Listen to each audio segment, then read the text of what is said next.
পৃথিবীতে সবচেয়ে সুন্দরতম জীবন আপনি কাটাইতে পারবেন শুধুমাত্র স্কুল লাইফে।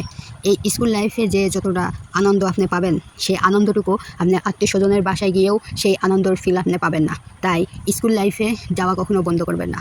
আমি যা ভুল করছি স্কুলে না গিয়ে আমি বড় একটা ভুল কাজ করি।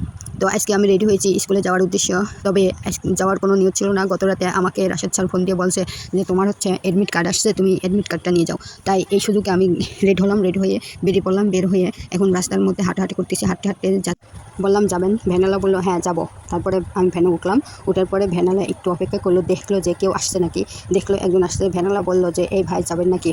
ওই লোকটা বললো কি না যাবো না। পরে ভ্যানালা আমাকে নিয়েই চলে গেল। যেতে যেতে এখন অনেক দূর আসার পরে এখন দেখতেছি যে আমাদের গড়াই পদ্মা নদী দেখা যাচ্ছে। সেই পদ্মা নদী আমি দেখানোর জন্য আপনাদেরকে একটু ক্যামেরায় নিয়ে আসলাম। নিয়ে আসার পরে দেখানো হলো, দেখানেই ওয়াও কি সুন্দর দেখাইয়া এখন আবার আমি রওনা হলাম। যেতে যেতে যেতে যেতে আমি আমার গন্তব্যে পৌঁছে গেলাম। পৌঁছে যাওয়ার পরে এখন মনে হলো যে আমার বান্ধবী আছে একটা, আমার বান্ধবীকে একটু দেখে তারপরে যাই শহরে। এবার দেখতে গিয়ে এখন দেখে ও মাই গড, আমার বান্ধবী তো গুরুতর অসুস্থ হয়ে গিয়েছে। তাই তার সাথে একটু গল্প করতে লাগলাম। এবং সে বলে যে আমি তোর সাথে শহরে যাবো, তুই আমাকে নিয়ে যা। আমি বললাম ঠিক আছে চল, রেডি হ।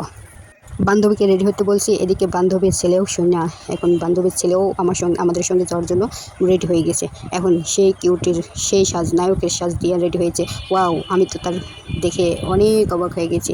সেই কিউট ছেলে, এই ছেলেকে আমি বিয়ে দেবো। আপনারা যদি এই ছেলেকে পছন্দ করে থাকেন আপনাদের মেয়ের জন্য, তাহলে পরে আমাকে অবশ্যই কমেন্ট করে বিয়ের কথা শুনে দেখেন ছেলেটা কি মুস্কি হাসি দিল। ওয়াও, সে সুন্দর হয়েছে। তা তোমার হাসিটা? শুক্রিয়া, আলহামদুলিল্লাহ। এতক্ষণ আমার ভিডিওটি দেখার জন্য আপনাদেরকে আমার অন্তর থেকে দোয়া এবং ভালোবাসা রইল।